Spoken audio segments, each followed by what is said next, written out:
Mm-hmm. Welcome to the Holistic Kid Show. My name is Zayn. My name is Abdullah. My name is Imad. We're the Holistic Kids, here to educate us kids from the inside out. 1 in 5 kids have eczema. 1 in 10 kids have asthma. And make that 1 in 5 if you're a child living in poverty.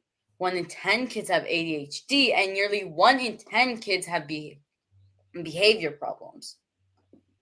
1 in 3 teenage girls have seriously thought of suicide. Over 1 in 8 have actually tried. 1 in 36 kids have autism, at least according to 2020 data, and the rates keep on going up.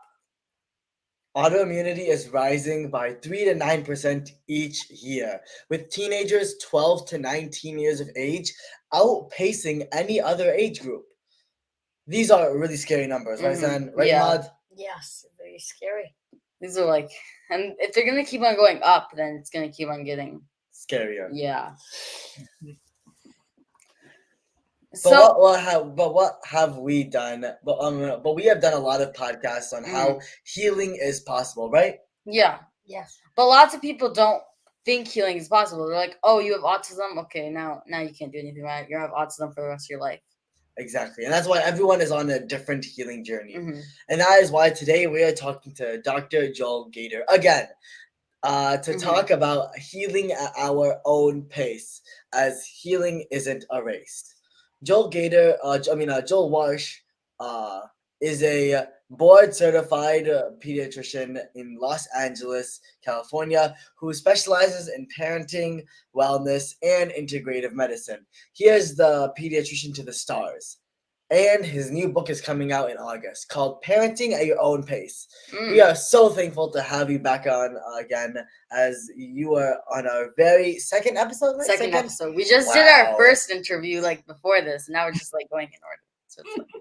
Well, it's an honor to be back, guys. I mean, such a great show that you guys are putting together, and it is truly an honor to have been one of your first guests, and now to kind of come back on with my new book and talk about some of this stuff, which, it's pretty scary what the numbers are. It's our pleasure. It's our pleasure. Thank you. Where do you want to start? For everyone new, what is your story? Tell us more about your story.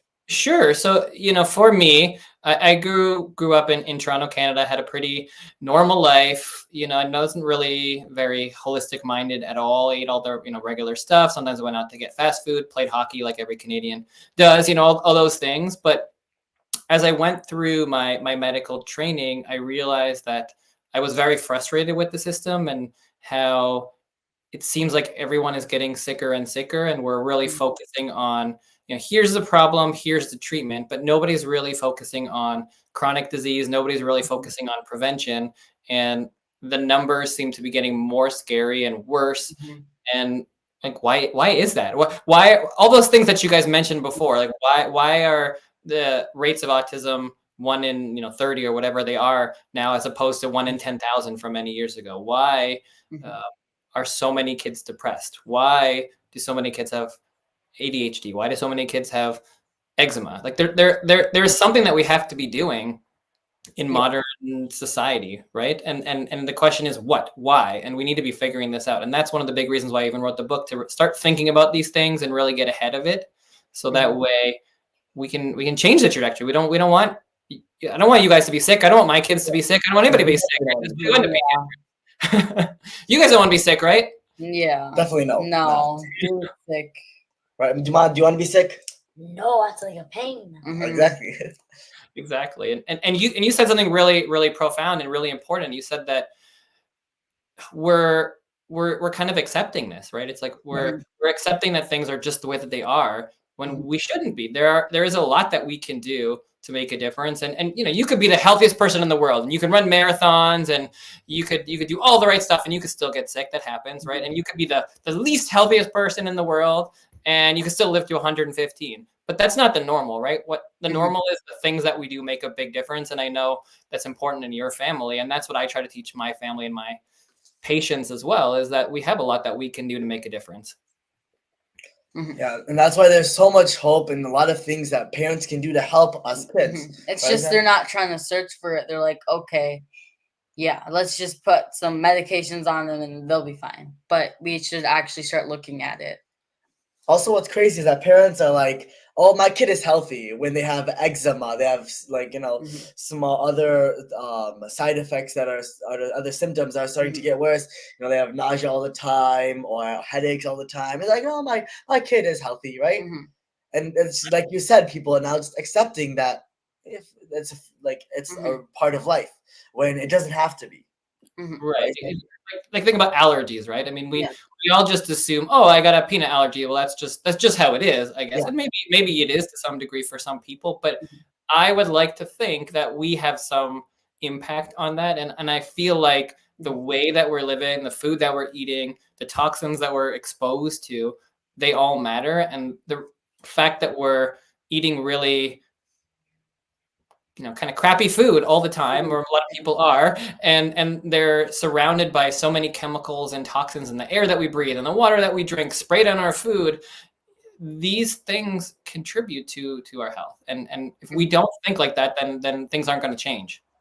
Yeah, it's so important. Mhm. Why is it important for parents to understand what they can do when their child is so young? Because I'm pretty sure your book targets ages 0 to 3 years old, right?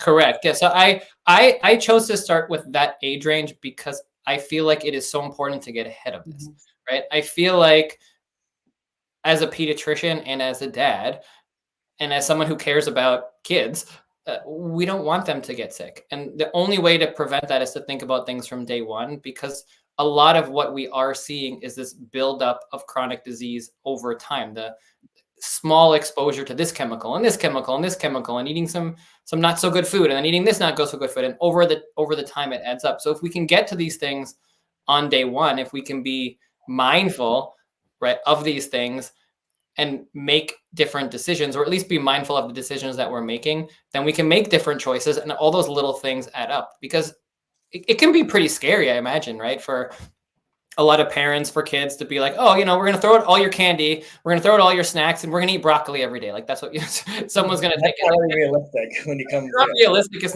It's not the way that things are. But you can start to learn about what is healthy or what is healthier versus what's not healthy. You can read a label when you're going to the grocery store. You can flip the thing over and look at it and see that there are words that you actually know. You could go to the farmer's market. You could plant a garden. You could get a water filter. All these things you can do, and that matters over 5 or 10 or 15 years. And so to start from day one, that was really important to me.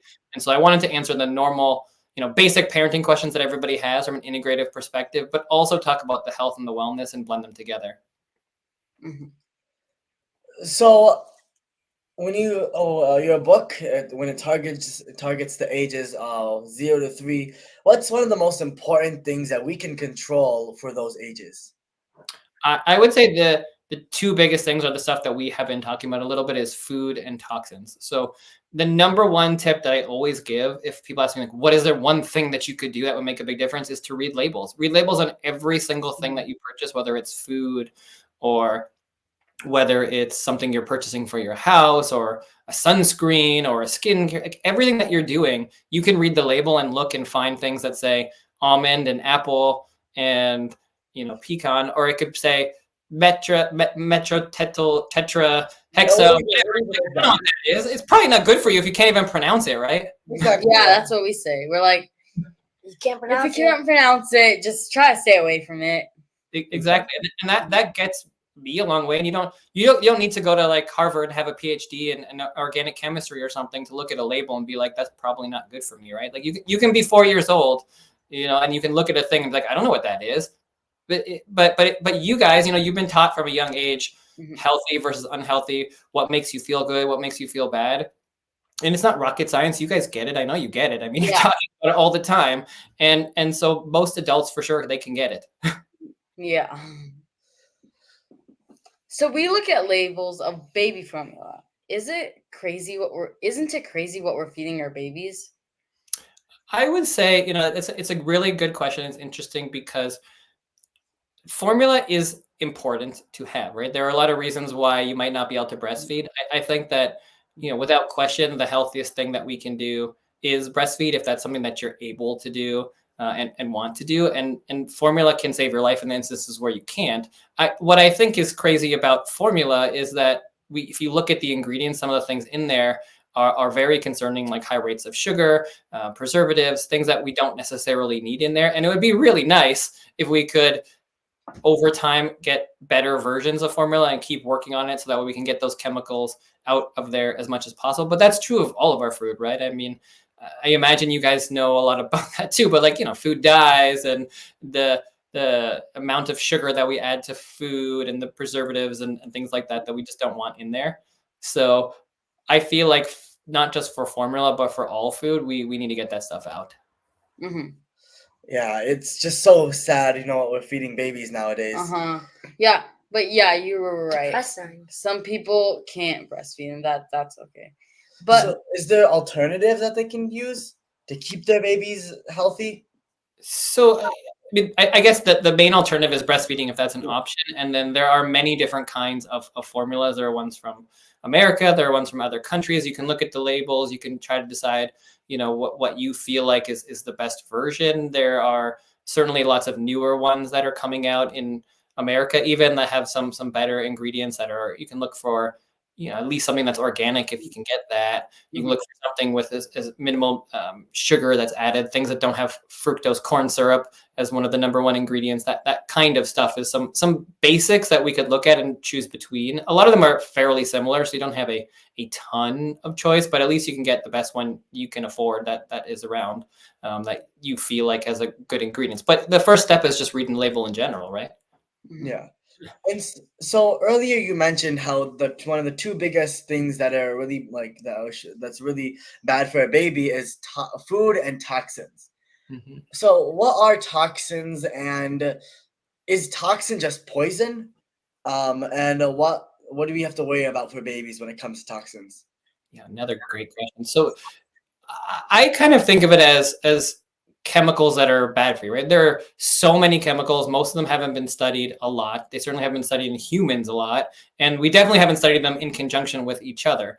And the more that we study some of these chemicals and toxins, the more we realize how bad it could be for us, whether that's it causes cancer or increases your risk for cancer, whether that affects your growth and your hormones, whether that affects your reproduction. I mean, all these things we see very commonly, and I'm thinking of a lot of the stuff in plastic. I think that's a very big, obvious area that we can really make some changes on, whether it's a BPA or phthalates or the PFAS, which is like those forever chemicals. These are all often found in plastics and other places. And so when you heat up your food, if you keep it in a plastic container, then you're getting some of those. And we know at this point that they're not good for you.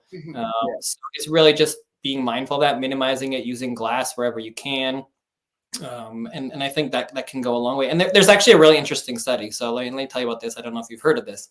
At Harvard, they took a bunch of people and they gave them cans of soup. So 5 days they gave them a can of soup, and then the other 5 days they gave them a homemade soup.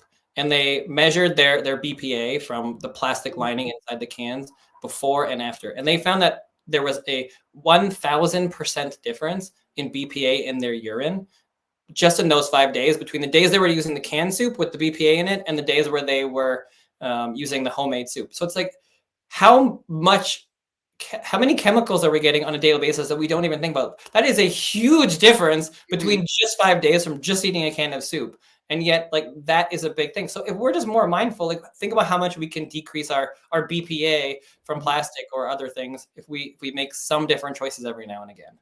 Yeah, and I love how you say being mindful, because one of the big problems nowadays is that people just don't want to change their life. It's just they want their life to be super easy. They can do anything they want. They just say, once right now, let me live my life. I'll deal with it when the problems happen, right? Which is the wrong way to think about it, because once the problems start happening, then a lot of times it's too late, right? And it's exactly. And it's a lot harder to reverse than if you just started it earlier. Right. And not to mention, we don't want you to get sick, right? That's what we said before. It's yes, that's the biggest problem with medicine is you come to me as a pediatrician when you are sick, which it's good. You want to come to me when you're sick. I'm here to help you, right? If you have a cold. But our goal should really be that you don't need to come to me. You should put me out of business by never being sick, right? Like that would be great. If nobody ever came in to see me other than for checkups and no one had any chronic disease, that would be amazing. Like that's what the goal should be, right? You never go see your doctor, right? That would be really nice, other than maybe just for your checkup, just because you're all healthy. But if there were no disease, then you wouldn't need us. Yeah. So that should be our goal, not to treat you every single day, but that's where we're going, and we need to do something different, right? You don't want your friends to be sick. I don't want them all to have allergies. I don't want them all to feel suicidal. Like those are not good things. Like this is not a good direction. Definitely not. Yeah, because it's gonna be a lot more common in the future to see these, and like if it's 1 in 5, then a fifth of the people most likely are going to have this issue, and then it's gonna start becoming just normal. Like, okay, this is like more normal. Like now it's like a thing to be autistic, but then it's gonna be just like, okay, you're autistic, and then you're just blending with everyone else because there's so much. It's gonna be yeah. Well, I think we're seeing that with obesity. Yeah, exactly. Obesity. It's already. Imagine someone from 200, 300 years ago, seeing how many obese people there are right now, right? Mm-hmm. I agree. Think what's happening? Are these even humans? It's different. I mean, it's very different because the majority of adults are overweight. A huge percentage of kids are 20% of kids are obese. It's a huge percentage. I mean, again, 1 in 5, and you add in overweight and close to being overweight. I mean, 1/3 of kids have diabetes or prediabetes. 1 out of 3. 1 out of 3? So, there's 3 of you sitting there, right? And like by odds, 1 of you should have diabetes or prediabetes. Like that's nutty. What? Why me? Okay. Yeah. And that's why it's so sad to see how even kids now are getting diabetes and becoming overweight. I'm pretty sure 130 years ago, diabetes type 2 was only for adults, right? Right. I mean, it's literally called adult onset diabetes. Exactly. Yeah.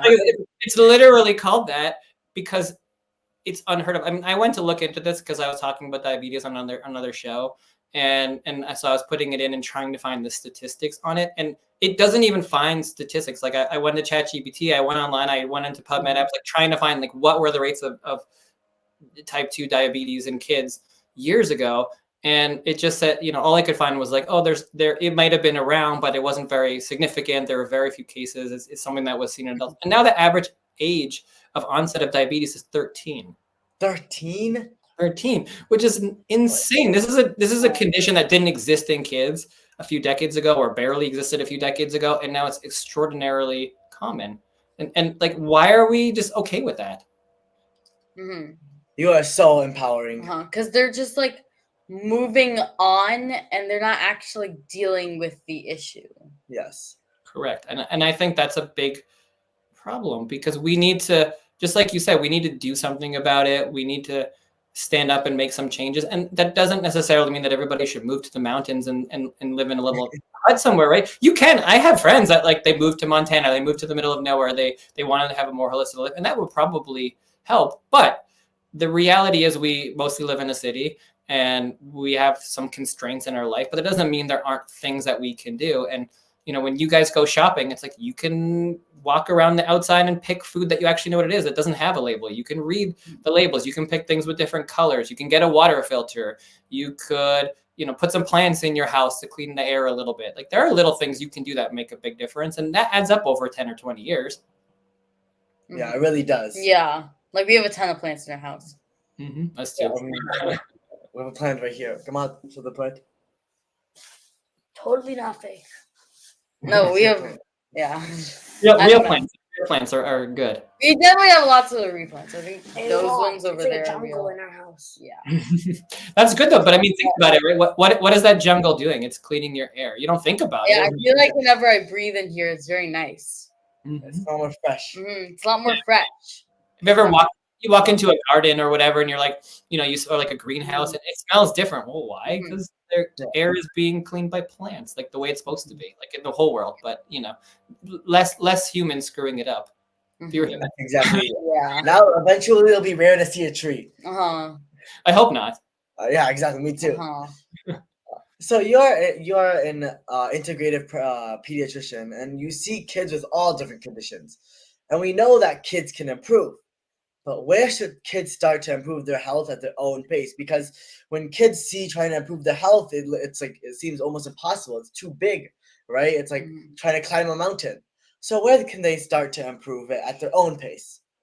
The first step really is the things that you guys said, which are identifying that you have some power, that you can do something about it, that we are a part of the problem and we can also be a part of the solution. It's not to blame people. It's not to blame your parents because you have an illness. It's not to blame society. It's just to say, look, there are many things that contribute to illness and we have a big role in that. And so therefore, if we start to be more mindful of the choices that we're making, we can move things in a different direction, and not to just say, well, I guess this is what it is. Oh, I guess I have this condition. I guess the doctor said that I have this autoimmune condition and that's the way it's going to be for life. Maybe it is, but let's not assume that. Let's assume that we can do something about it, and at least we can make it our symptoms better. Maybe we can minimize the medicine we're on. Maybe we can lose a diagnosis, because I have seen it. Every integrative practitioner has seen it. Your mom, I'm sure, has seen it many times too, where you have a child with a diagnosis and they change up their life and they eat differently and they live differently and they move a lot more and they decrease their stress and they clean up some of the toxins. And then all of a sudden, a few years later, wow, they don't have that diagnosis anymore. It's not always going to be magic. Medicine is what works fast, right? You give someone a medication, it can work really quickly, but that doesn't necessarily change the root cause or the reason for it. But if you work slowly over time, then you can see it. And so the empowering thing as a parent is make one small change. It doesn't have to be overwhelming, right? It definitely does not have to be overwhelming. Don't worry about making every single change, throwing out all the food. Oh, we're never going to eat a snack again. No, just buy differently, think differently, make the small changes, and every little bit adds up. And then hopefully over the long run, you will see a big difference. And if you're not getting those results that you need, then work with a practitioner like your mom. Work with a great holistic minded practitioner, and then dive into it a little deeper. Mhm. Yeah, same like for us, we didn't just start to go completely organic all of a sudden. One day we were eating McDonald's, next day we were only eating vegetables. I never ate McDonald's. You were born only. Yeah. Me and Abdullah had a lot younger growing I up. did when I was younger. Exactly. Yeah. I didn't know. I mean, it took us 6, 8, even 8, 9 years just learning every day new Takes steps, time. taking steps. Like maybe one day, okay, we're gonna cut out this chain, or we're gonna cut out this chemical, and then eventually, first of all, we cut out. And then we started researching more, and then we started figuring out more. Like, okay, maybe we shouldn't have. What's an example? Doritos. Yeah, because at first we were just staying away from things that were overly colorful with artificial colors and and then we started to look at artificial preservatives, and then we started to look at GMOs, and then we started to look at things that had that were more natural, but they had chemicals in them. So we started to cut those out now, and step by step we just started getting rid of the things.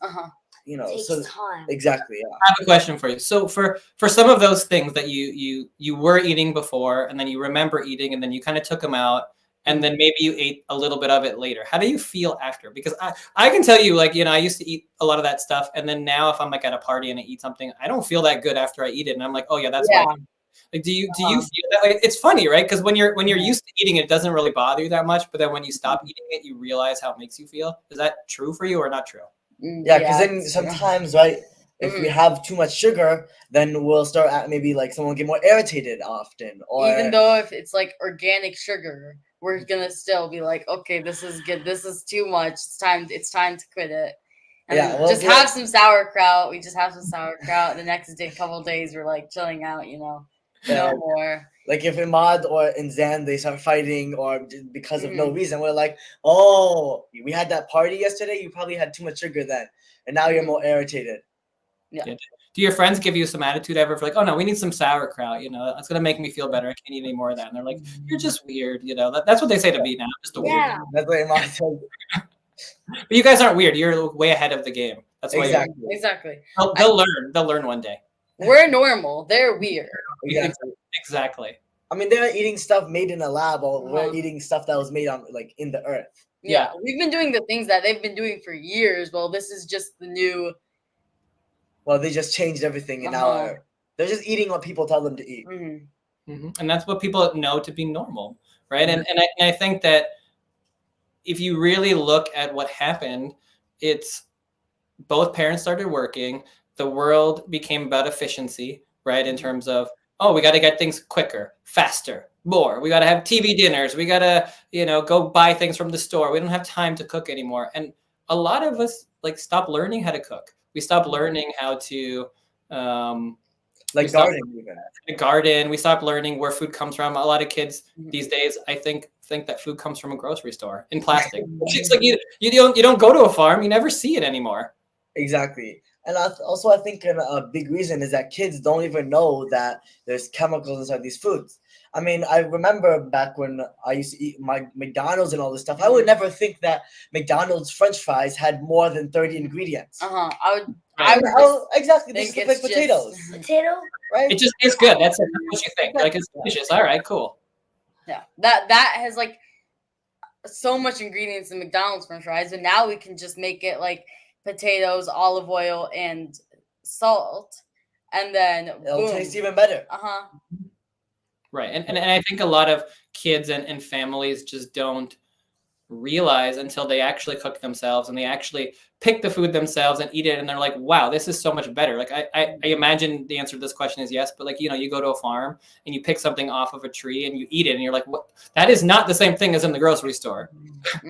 That's how we feel anytime we go berry picking and we try one of the berries. Very, very fresh, very sweet. It tastes a lot. It tastes a lot different than how it is in the markets. Yep, definitely. So your book is amazing. Can you please tell us more about it? Yeah, sure. So it's called Parenting at Your Child's Pace, and you can get it anywhere where books are sold, Amazon and Barnes and Noble and all the normal suspects of places where you can get books. It's about the first 3 years of life, and it's really a balanced perspective on parenting, kind of discussing the health and the wellness part, but also answering the major questions from a balanced perspective, talking about the science of the answers to the questions, but also giving perspective on what I've seen every day, that questions that I get asked from all the parents that they ask me that are common. Yeah, remember, everyone go pre-order this must-get book. But where will they know where to get the book? So you can get it at so you can go to my Instagram, Dr. Joel Gator. You can go to the book website, which is parentingатyourchildspace.com, or like Amazon, Barnes and Noble, all the regular places I said. you know where to get books now. Yeah. It's like not the bookstore, I guess, but nobody goes to the bookstore anymore. That's you should that's true. Amazon. I should get it from Amazon. Yeah, if you want to own the book. Yeah, because it's a must read. I mean, I doubt there's many books out there on helping children from 0 to 3 eating natural and toxins. Thank you, guys. Thank you. Thanks for everything that you guys are doing. This is super cool. It's very impressive that you guys have stuck it out for all these years. And I know you're doing lots of cool stuff, so keep it up. And you're going to help a lot of families and kids and just general health and wellness, because most kids are not doing, not even kids anymore, but young adults. You guys are really making a difference, so keep it up. Thank you very much. Yeah. I mean, it's our pleasure. The Holistic Young Adults Show. You're gonna have to change the name at some point, right? Yeah, we have Qasim, and then we have Azim. We have 2 younger brothers. I think one of them is 8 right now. Yeah, 8. Qasim's 8, and then Azim's 8. Yeah, you'll just slowly rotate in, Exactly. Yeah. Then I'll go, and then it'll be them 3. Nobody, like a band, sometimes they'll have the back, nobody noticed. They just change their drummer. You guys just choose one of your people. What are the people in this show? So yeah, but you guys are doing great. Thank you. Yeah, so thank you so much for your time and wisdom today. This was such a fun conversation. Such a fun conversation. Such a fun conversation. So now let's recap Dr. Gator's key points. It is important to start from day 1. Kids are getting sicker and sicker, as 1 in 3 kids have prediabetes. Why are we okay with that? You can be part of a solution. If we start to become more mindful, then we can make better choices.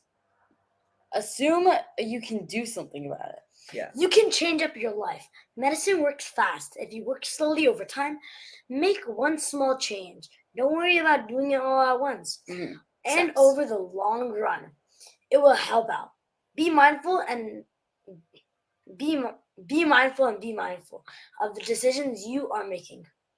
Yeah, we can start to learn what is Mhm. healthy and what isn't healthy Mhm. because the food that we're eating right now wasn't the same food 50 years ago. Mhm. Yeah. So always start with what you can control.